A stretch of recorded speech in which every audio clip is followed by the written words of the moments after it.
De retour sur le rucher de Crosne. Il y a pas mal d'activités sur la ruche complètement à droite, la ruche panier. Sur la troisième ruche, la quatrième a l'air tranquille. La ruche horizontale qui est toujours active est tranquille. La deuxième ruche a une grappe. Donc point de vue frelon, c'est très léger. C'est très léger, j'ai vu un frelon partir avec une abeille à l'instant. Là je vois un frelon qui vient d'arriver, mais dans l'ensemble, il n'y a que dalle de frelons. Hein. Bon, les ballons sont encore là, mais je pense que je vais les dégager.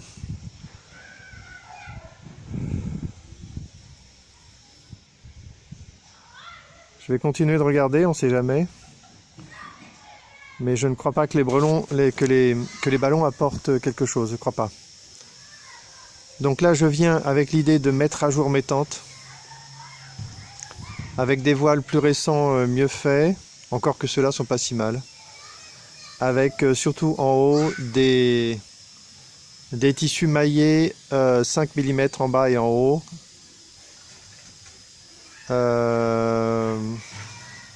Des fixations beaucoup plus solides aussi. Donc je vais bosser, il faut que je les modifie toutes. Je vais faire une pause et je vais m'y mettre. Je vais toutes les remplacer. Allez, c'est parti. Là ici j'ai amené plein de matos, hein. J'ai amené des tissus maillés, des élastiques, des clips en pagaille de deux sortes. Et alors, une fois que j'aurai fait ça, la nouveauté que je vais ajouter, c'est je vais remettre en service les bandeaux. Avec l'idée de faire des portes encore plus petites. Là c'est incroyable, hein. Un frelon s'est attaqué à une abeille qui était posée. Ensuite, il a lâché et il est parti. C'est quelque chose qu'on ne voit pas souvent. Hein. Il ne l'a même pas capturé. Voilà un frelon qui a capturé une abeille sur la troisième tente où c'est très actif. C'est assez facile de capturer. Les abeilles donnent le signal de temps en temps et deviennent super actives. Là, sur la troisième tente, il n'y avait pas d'activité. Je n'ai pas vu d'activité tout à l'heure. Et là, d'un seul coup, c'est parti. Allez, je me mets au boulot. J'ai un peu de courage là et je me mets au boulot. Bon, il y a un très mauvais retour à l'anestère. Je sais pas comment on dit, l'anestère ou l'anesté en Bretagne. Là, je vais poster la vidéo. C'est pas du tout bon. En tout cas, le commentaire est vraiment limite dépressif. Mais il faut tenir bon. Hein. Il faut tenir bon. Ça nous est déjà arrivé. Là, hier, il y avait Pierre qui avait deux ruches complètement saturées de frelons. Et là, ça s'est résorbé, donc j'espère que le gars va tenir bon, qu'il va écouter les conseils que je lui donne. Et sans aucune garantie que ça se termine bien, je pense que le combat vaut la peine d'être mené jusqu'au bout en faisant le maximum de ce qu'il est possible de faire. Et dans le maximum, il y a aussi d'être patient et d'observer ce qui se passe. Allez, c'est parti pour la pause et pour l'installation la mise à jour des tentes. Voilà, mission accomplie. J'ai fait un gros boulot, j'ai oublié les voiles, donc je les ai pas changés, mais ils sont pas si moches que ça. Hein. Les voiles de première génération ne sont pas au top, mais ça va. Ils sont pas jolis, c'est tout, mais les dimensions sont les bonnes, donc il n'y a pas d'inquiétude. Je voulais les changer pour l'avoir fait, pour être à jour, mais c'est pas grave de ne pas l'avoir fait. Donc j'ai changé tous les toits. J'ai mis la toute dernière version qui consiste à mettre deux maillages de 5 mm de maille avec une poche fixée par des clips, ce qui fait que là c'est très solide. Pendant le temps que j'ai retiré les toits, toutes les tentes étaient désactivées. Il y a plein de frelons qui se sont pointés. Bon, il y a les frelons que j'ai libérés. Il y a plein de frelons qui se sont pointés. Et très rapidement, ils se sont fait capturer. Donc je vais faire un tour dans les hauts. Là, il n'y a plus aucun frelon là. En haut, s'il y en a un à droite. Bonjour.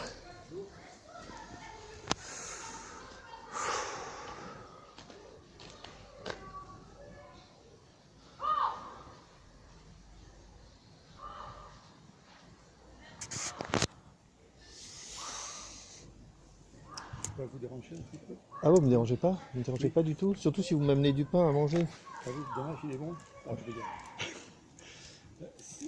Les trucs là, les voiles, c'est contre le frelon asiatique? Exactement, ce sont des tentes anti-frelons. Parce qu'ils vont. Là, c'en est un au milieu là? Les deux qui. Les trucs qui sont en haut, qui sont assez gros, il y en a plein, hein. C'est tous des frelons. Hein. Tout ce qu'on voit à cette distance, c'est des frelons. Les abeilles, on ne le voit pas à cette distance. Donc, les abeilles, c'est ce qu'il y a au fond, quoi. Tu sais, ouais, en bas. Et ce qui arrive là, on les voit arriver là. On les voit en dessous de nos têtes, on en voit arriver et elles se posent. Regardez bien, vous allez les voir. Les abeilles? Les abeilles, oui. Vous allez en voir. Vous les voyez. Vous avez une vient d'arriver, une vient de partir. Vous l'avez vu? J'ai un celle qui est arrivé, oui. Vous allez regardez mieux. Il y en a une qui vient d'arriver. Vous l'avez vu? Oui. Voilà, ça, elles arrivent au-dessus de nos têtes. Ça, c'est des abeilles. Vous voyez qu'elles sont petites. Tous les trucs qui sont franchement plus gros, comme là-haut, c'est des frelons. Et c'est quoi le mécanisme pour les piéger, les frelons? Alors là, le mécanisme, c'est le fait que quand les frelons font une erreur ou quand ils capturent une abeille, ils s'en vont vers le nid. Quand ils s'en vont vers le nid, ils partent vers le haut. Et là, ils montent en haut de la tente. Ouais. Quand ils montent en haut de la tente, ils ne savent pas redescendre. Parce qu'ils essaient de redescendre de 20 cm et ensuite ils se disent non, c'est par le haut qu'il faut aller. Et ils repartent vers le haut et du coup ils sont coincés. Et pour enfoncer le clou en haut, on a mis une poche. C'est-à-dire que là-haut c'est du tissu maillé que les abeilles peuvent traverser. Oui. Parce qu'il y a quelques abeilles aussi qui vont vers le haut. Oui. Donc il faut les libérer. Donc elles traversent parce que c'est un maillage pour elles. Oui. Et pour enfoncer le clou, il y a 2 filets maillés qui forment une poche. Parce qu'à un moment donné, on s'est rendu compte que les frelons s'entrechoquent là-haut et des fois ils tombent tout en bas et ça les libère. Donc pour éviter ça, on les laisse rentrer dans la poche. Quand ils sont dans la poche, ils ne peuvent plus tomber. Donc là, il y a une amélioration qui date d'il y a 2-3 semaines. Et là, justement, je viens de tous les mettre à jour, les toits, avec que des maillages 5 mm que les frelons ne peuvent pas traverser. Avant, il y avait du 6-7 mm qui pouvaient traverser au bout d'un certain temps. Donc là, la tendance, c'est de dire on ne va plus les laisser partir. Avant, je les laissais partir sans abeilles. Je disais, bon, sans abeilles, ils partent, ça ne me gêne pas. Maintenant, on resserre un peu les mailles du filet, c'est le cas de le dire, et on les laisse plus partir. En espérant que ça fera un cran de plus sur la pression que nous, on met sur eux. Et la boîte, là, c'est...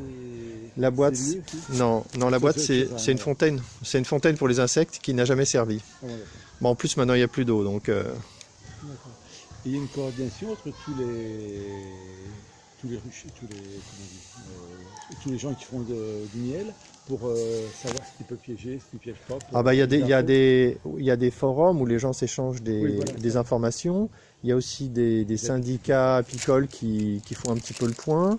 Il y a aussi les scientifiques qui donnent des conseils sur le piégeage. Ils conseillent de ne pas piéger n'importe comment pour ne pas tuer n'importe quel insecte dans tous les sens. Donc tout ça, ça communique. D'accord. Et la situation est plutôt dramatique? Elle est plutôt pas bonne du tout. Elle est plutôt pas bonne du tout? Elle est pas bonne du tout puisque... Non, mais même après, ça a commencé en 2004, aujourd'hui, c'est toujours très mauvais. Et ça, là, ce que vous voyez, c'est le seul piège qui fonctionne. Il y en a pas d'autres. Les grilles qu'on met à l'entrée, ça fonctionne pas? Ça fonctionne pas. On appelle ça des muselières. Ça peut avoir un intérêt parce que ça repousse le frelon un peu et du coup, ça peut éviter le blocage de la colonie. Donc ça, c'est positif. Mais ça n'empêche pas la prédation. Alors que là, la tente, elle a la prétention de stopper la prédation. Parce que... Rentrez, vous allez voir, c'est intéressant. Ouais, contre un peu de pain, allez-y. Allez-y, vous allez voir. Faites le tour, ouais.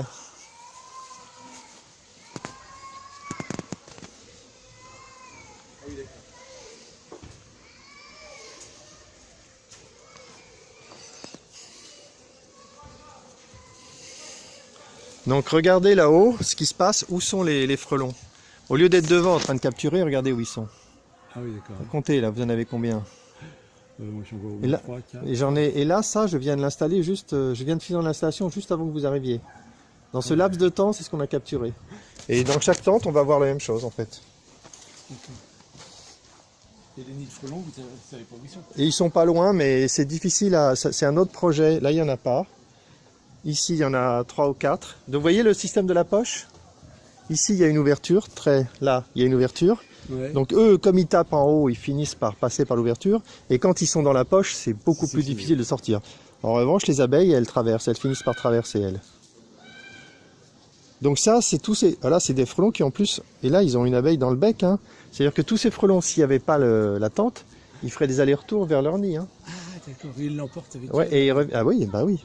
Oui, ils ne mangent pas, les frelons ne mangent pas les abeilles directement, ils les donnent à leurs larves. D'accord. Et là aussi, c'est pareil. Je viens de réinstaller les toits. Hein. J'ai modernisé tout ça.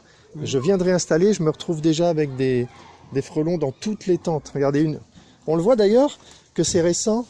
On le voit que c'est frais parce qu'ils ont encore le frelon, l'abeille qui n'a même pas encore été découpée. Normalement, le frelon découpe l'abeille. Là, l'abeille est entière. Peut-être pas là. Peut-être pas là. Donc là, on voit en dessous, là. Vous avez un frelon qui s'est fait capturer. Il a son abeille. Il va finir par rentrer dans la poche. D'accord. Voilà le principe. Ça fonctionne à un certain point. Après, en Bretagne, en ce moment, il y a des gens qui ont des pressions énormes. Et là, c'est un peu en observation.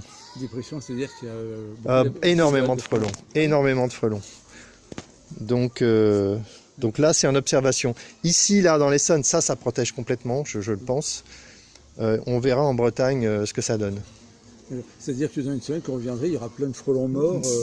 Oui, normalement oui. Alors là, ils ont tendance le soir à s'échapper. C'est pour ça que là, je vais peut-être changer la poche en nasse. En nasse, c'est-à-dire la nasse, on peut entrer, on ne peut pas sortir, comme les écrevisses. Mais je suis pas sûr. Je suis pas sûr. Je vais attendre parce qu'il se peut qu'ils aient pu redescendre parce que avant, dans la version juste avant, le maillage en bas était du 6-7. Donc, j'ai du mal à croire que le soir, ils retrouvent la sortie. Donc, je vais observer. J'y crois pas trop. Donc, je vais attendre 2-3 jours avant de faire une vraie nasse. Et s'il le faut, je ferai une vraie nasse. Mais mon problème pour la nasse, c'est qu'il faut que je fasse une construction habile. Et solide ou ça peut être côté filet? Comment vous allez le faire Ben non, moi, je peux pas toucher à ça. Je vais le laisser. Je vais améliorer ça. D'accord. Et ouais, il faut que ça reste simple. Il faut que ça reste simple, économique, facile à expédier, etc. Donc je peux pas faire des trucs en dur. Tout ça là, ça se met dans une boîte et ça s'expédie et ça coûte pas cher. Là, la tente là, au total, on la vend 24 €. Ah oui. C'est pas très cher. Non. C'est pas très cher. Donc voilà, ça c'est la dernière. Là, vous êtes le premier à voir la toute dernière version de la tente. Pas de photos pour pas mettre. Non mais je fais des vidéos et je les publie sur la chaîne, donc il n'y a pas de secret de fabrication. Hein. Mais vous êtes celui qui s'occupe des ruches ici ou ça? Oui. Ah d'accord. Ah ouais. Et en plus, ouais, exactement, voilà, je fais les deux. Et je fais des démonstrations aux enfants un petit peu chaque année de l'école d'à côté. Donc là, ici, c'est un rucher pédagogique, expérimental, ludique, un rucher de quartier. Et les gens qui viennent voir les sympas pour les abeilles. Ah bah oui, sûrement. Vous êtes du quartier là, juste vous? Oui, rue des Vignes. Ouais, donc vous passez de temps en temps, vous l'aviez déjà vu le rucher? Ah oui, forcément. Oui. Mon fils m'a offert une ruche. Ah oui? Vous avez un jardin? Oui, c'est un jardin, oui. Et vous l'avez encore la ruche? Ben non, je l'ai confié aux abeilles là-haut. Pourquoi vous leur avez donné? Non, pas donné, confié. Pourquoi vous l'avez confié? Eh ben parce que je pouvais pas le mettre dans le jardin. Ça. Pourquoi? Ben je crois qu'il y a une réglementation. Non, pas du tout. Vous avez complètement le droit. Vous avez tout à fait le droit de le mettre dans votre jardin. Si jamais vos voisins viennent vous poser des questions, ou si vous voulez être strict, si vous mettez une palissade de 2 mètres autour, il n'y a plus aucune réglementation. C'est pas dur à faire. Soit vous avez déjà un mur ou une haie qui fait 2 mètres. Si vous ne l'avez pas, vous mettez un truc comme ça et c'est réglé. Donc vous voyez que c'est pas dur. Si il y a des abeilles dedans? Non, il n'y a rien. Elle était toute neuve. Bon, moi, je suis pas. Vous voulez, alors on fait un deal là. On fait un deal. Vous prenez votre ruche, vous la remettez dans votre jardin, et moi en avril je vous offre l'essaim. Je vous l'amène. Je le fais avec plein de gens, pourquoi je le ferai pas avec vous alors que vous êtes un voisin? Je suis sérieux, hein? Je le fais avec plein de gens. Non, mais j'ai déjà fait la convention avec les abeilles. Mais quoi? Mais c'est quoi votre convention? C'est quoi votre deal encore? C'est encore un deal pourri. Qu'est-ce que vous avez fait comme deal? Qu'est-ce que vous avez fait comme deal? Vous êtes exigeant, vous. Je suis pas exigeant, je me renseigne sur mon environnement. Non, c'est que je leur confie et puis ils me donnent une quantité de miel en fonction de ce qu'ils récoltent. Et ils vous donnent combien de miel? Pour l'instant, vu que c'est la première année... vous venez de le faire? Oui, c'est-à-dire qu'ils ont acheté les seins parce qu'ils n'en avaient pas. Ils ont acheté les seins. Mais oui, parce que eux, ils disaient qu'on ne peut pas la récupérer parce que quand on récupère un essaim qui est dans un arbre ou dans un mur, en fait, l'année d'après, elle retourne dans un mur ou elle retourne dans l'arbre. Elle ne reste pas dans le... C'est ce qu'ils disaient. Hein. Ouais, c'est une grosse connerie. Tous les essaims que vous avez ici, ils viennent justement d'essaimage. C'est drôle, ils sont pas repartis. Hein. Ouais. Tiens, je vais vous montrer d'ailleurs. Venez voir ici. Regardez. Tous des essaimages. Hein. Regardez celui. Tous des essaimages, c'est-à-dire des essaims qui s'en va et on va le chercher. On vous appelle et voilà, exactement. Voilà, c'est un essaimage. Et je l'ai mis là-dedans et regardez. Vous voyez, ils sont pas repartis. Hein. C'est pas un gros, c'est pas normalement ça peut être jusque là, mais ça c'est pas un gros essaim, mais voilà. Ça c'est l'essaim. Ouais. D'accord. Ça c'est la colonie. D'accord. Et les cadres de miel, ils sont où alors? Alors là, je vais pas l'ouvrir celle-là parce que elle est un peu vive. Attendez, là il y a un truc qui est bloqué. Ah oui, comme ça. Je vais vous montrer plus sur l'autre, on le voit mieux. Vous allez voir les cadres. Ça, c'est une ruche qui ressemble à ce que vous avez. Ça, c'est de ruche varée. Vous avez sûrement des dadans, vous, non? Les plus grands? C'est moins haut, plus grand. Plus grand. Voilà les cadres là sur la varée. C'est à peu près le même principe que la vôtre. Hein. Oui, c'est des cadres comme ça. Oui, là, vous voyez, j'y ai pas touché. Donc là, tout ça, il y a du miel là-dedans. Je n'ai pas fait de récolte. Ah bon? Non. D'accord. Peut-être que je vais le faire. Un cadre là, un cadre là. Et un cadre là, ici, c'est le vide sanitaire. On le laisse tranquille. Ça fait un espace par rapport pour éviter l'humidité. Et là, elles ont 2 blocs. Vous voyez, 2 blocs, c'est pas énorme. Probablement que si je suis raisonnable, je vais leur laisser pour l'hiver. Oui. Et ça, c'est un essaim, vu le long, c'est un essaim qui est normal, quoi. Ah, complètement normal. Non, mais c'est un essaim normal. Oui. Par contre, en taille, les varées, il peut y en avoir 4 des blocs comme ça. Là, il y en a 2, il peut y en avoir 4. Ça dépend de. Ah oui, ça dépend de comment la ruche. Oui, ça sera la même reine. Hein. Il y a une reine pour toute la ruche. Ah ouais, c'est une seule reine pour la ruche, oui. Oui, elle ne tolérerait pas. Si vous aviez 2 reines, ce serait la baston. Hein. Elle reste dans son alvéole, la reine. Ou elle circule un peu partout? Elle va partout, la reine. Ah, elle peut aller... Elle doit aller partout. Elle surveille partout. Elle pond là où il faut. Elle contrôle. Si jamais, c'est pire que ça, si jamais la reine ne domine pas la ruche, imaginez que... Je vais laisser tomber. Imaginez qu'il y ait 4-5 blocs et que la ruche soit très grande et qu'elle n'arrive plus à contrôler chimiquement à l'autre bout. Les abeilles font une nouvelle reine et ça déclenche un essaimage. Donc elle se fait virer. Si la reine ne contrôle plus sa ruche, elle se fait virer. Parce que si jamais il y a une nouvelle reine qui est élevée, quand elle sort, il faut qu'il y en ait une qui parte. Parce qu'elles vont s'entretuer. Et celle qui part, c'est la vieille. C'est la plus vieille. Ouais. Du coup, elle a intérêt d'aller partout. Oui, effectivement. La reine contrôle chimiquement toutes les autres abeilles. Chimiquement, c'est-à-dire elle envoie des phéromones que les autres sentent. Et ça modifie leur organisme et ça les contrôle complètement. Ça les empêche de pondre en particulier. Toutes les abeilles peuvent pondre, hein, les ouvrières. Elles peuvent pondre, mais elles ne le font pas parce que la reine les contrôle. D'accord.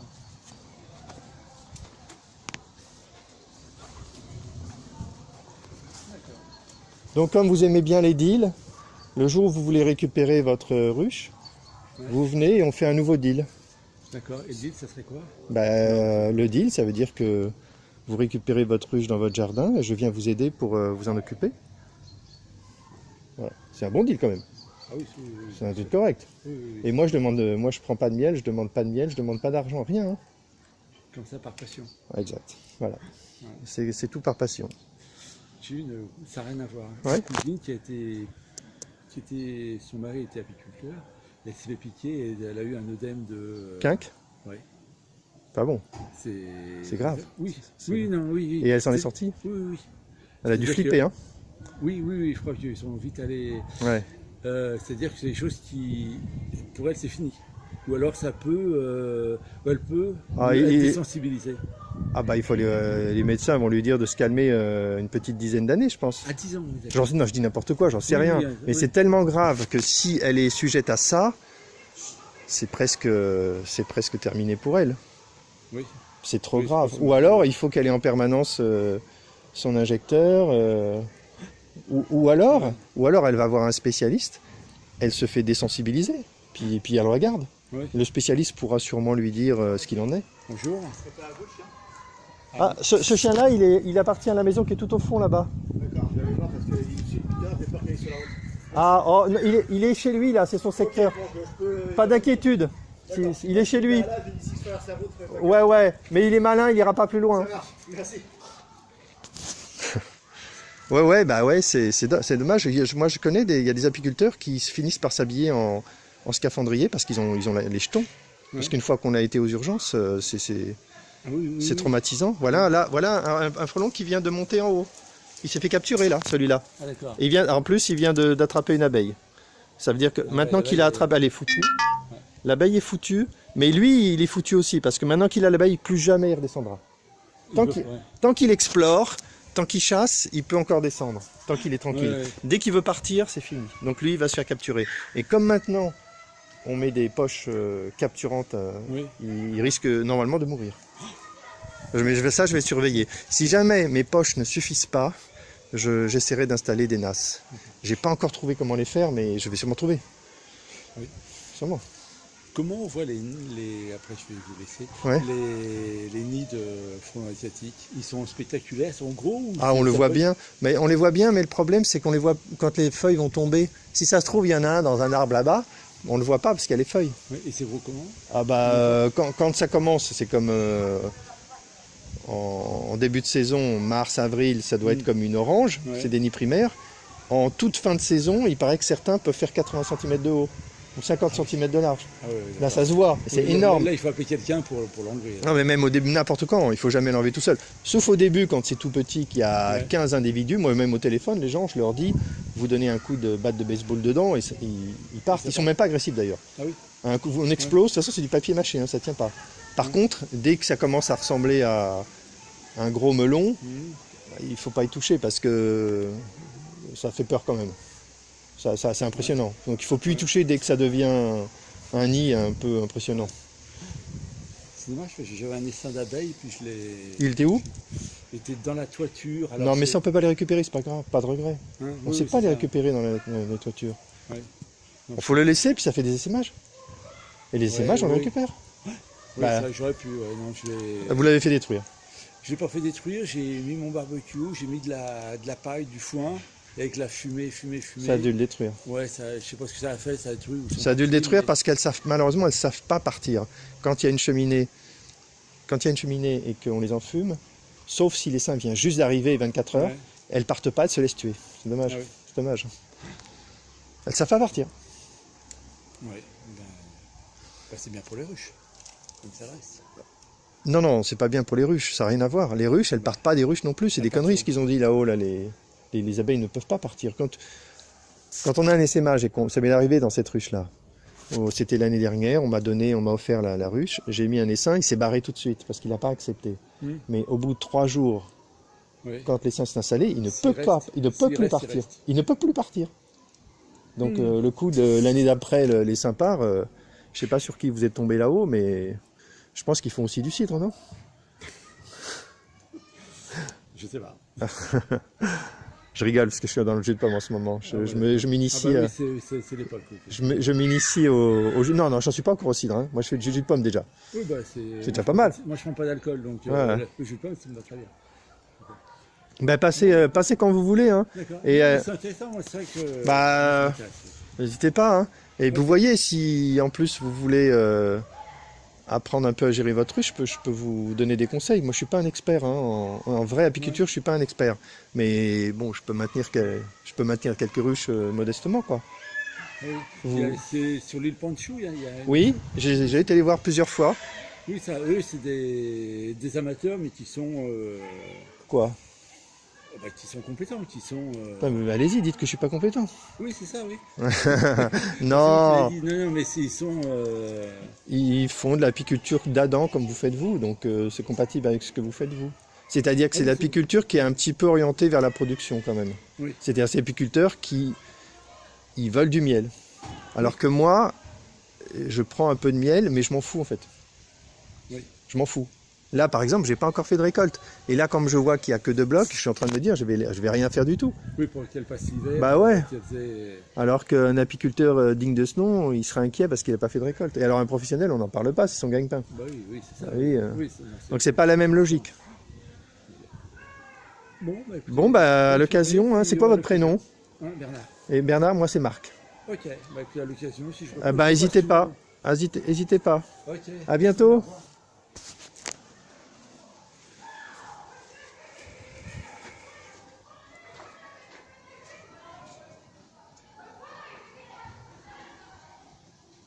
Bon.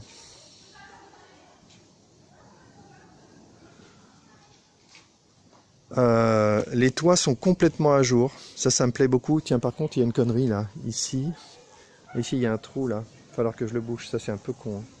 Là, il faut que je bouge ça.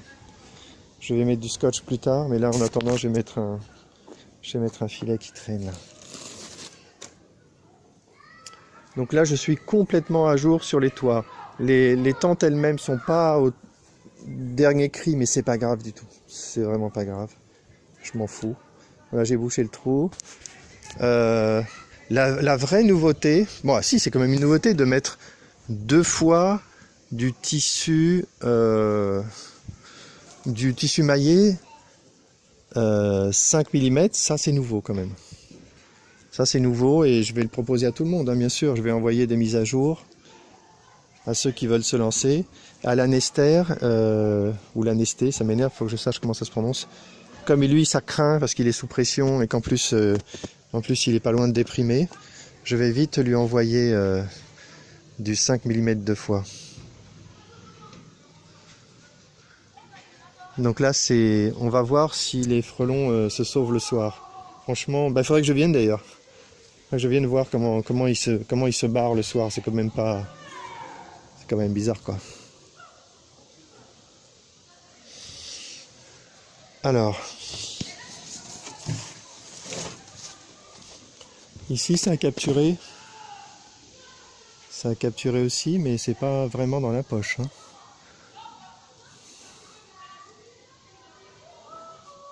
Si, elles sont dans la poche, moi aussi, je suis con. Je suis dans la poche, mais elles sont près de l'entrée, donc c'est pour ça que... Ouais, c'est pas mal. C'est pas mal. Bon, on verra ça plus tard. Donc là, c'est super à jour. Point de vue pression, ça s'est complètement calmé hein, depuis tout à l'heure. Il y avait un moment donné, il y avait pas mal de frelons. Ils se sont tous fait recapturer. Et maintenant, devant les ruches, ça va. Donc l'autre nouveauté, ça c'était une mise à jour. Et l'autre nouveauté, c'est de recycler les bandeaux. Ça, le retour des bandeaux, j'aurais pas dit. Hein. Je l'avais totalement laissé tomber cette année. Je l'avais complètement laissé tomber cette année pour des raisons de simplification. Tiens, la troisième ruche devient active, plus active. Je ne sais pas si c'était elle qui était active tout à l'heure. Je n'arrive pas à me souvenir. Donc là, maintenant, je vais réactiver les bandeaux.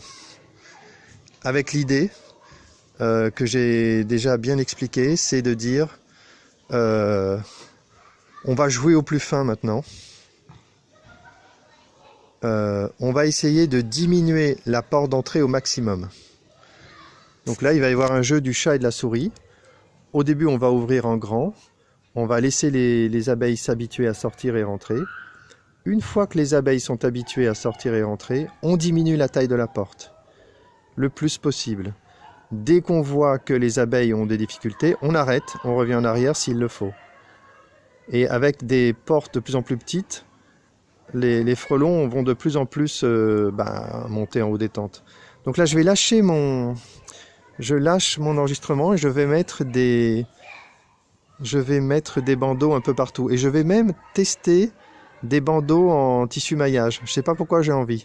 Allez, pause. Alors, je suis vraiment super content aujourd'hui parce que j'ai compris que les clips, c'est vraiment le bon outil pour tout fixer. Donc, je vais laisser tomber les élastiques. Les élastiques, ça, c'est pas très solide, c'est pas facile à mettre. Et maintenant, je mets uniquement des clips. Donc, le voile blanc est fixé en haut par des clips ultra solides. Donc, même s'il pleut, ça pourra plus tomber. Les tissus maillés en haut sont fixés par des clips. Bon, ça en fait pas mal de clips, hein, mais bon. C'est pas super cher les clips. Et maintenant, dernière nouveauté, le bandeau qui est de retour est fixé par des clips et c'est génial parce que le problème que j'avais l'année dernière, on le voit ici, sur ce bandeau qui a été fabriqué l'année dernière. On le met autour de la tente, mais il a tendance à être un peu lâche et c'est dur de le fixer, c'est pas pratique de le fixer.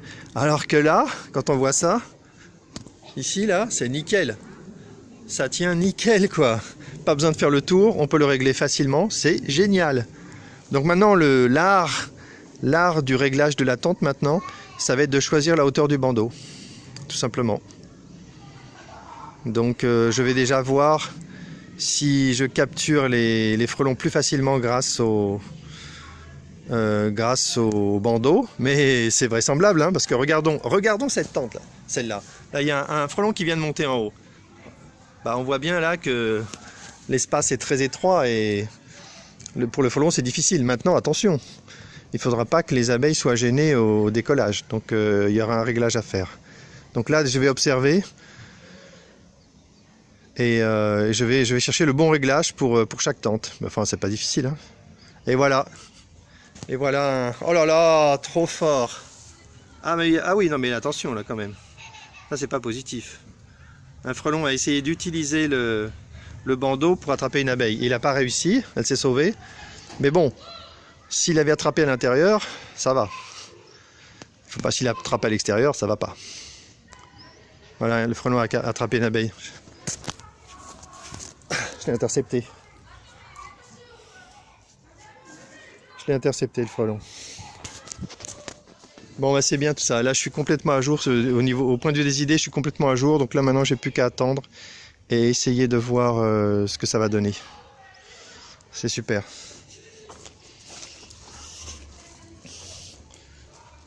Là je suis content, là c'est une bonne version. Hein. C'est pas mal du tout. C'est dommage qu'il n'y ait plus d'activité, parce que je ne peux... D'un coup les abeilles se sont arrêtées. Hein. C'est dommage, j'aurais bien voulu voir un peu les abeilles sortir et voir... si elle se démerde pour pas se prendre dans le filet. Et du coup, il n'y a plus de frelons non plus. Hein. Donc là, les frelons, ça s'est arrêté. Si je vais en haut des tentes, par contre, je pense qu'il doit y en avoir pas mal. Donc c'est pareil, hein, les tentes, on voit que je vais faire le tour du propriétaire. Là, sur pas d'abeilles en haut, c'est positif. 3 frelons captifs. Et pour l'instant, 2 sont dans la poche. La suivante. Pas d'abeilles captives en haut. Un seul frelon captif et il n'est pas dans... 2 frelons captifs, un dans la poche et un qui n'est pas dans la poche. La suivante. Il y a une abeille qui vole à l'intérieur. Un frelon dans la poche, un frelon qui n'est pas dans la poche. Allez l'abeille, montre-nous que tu sors là.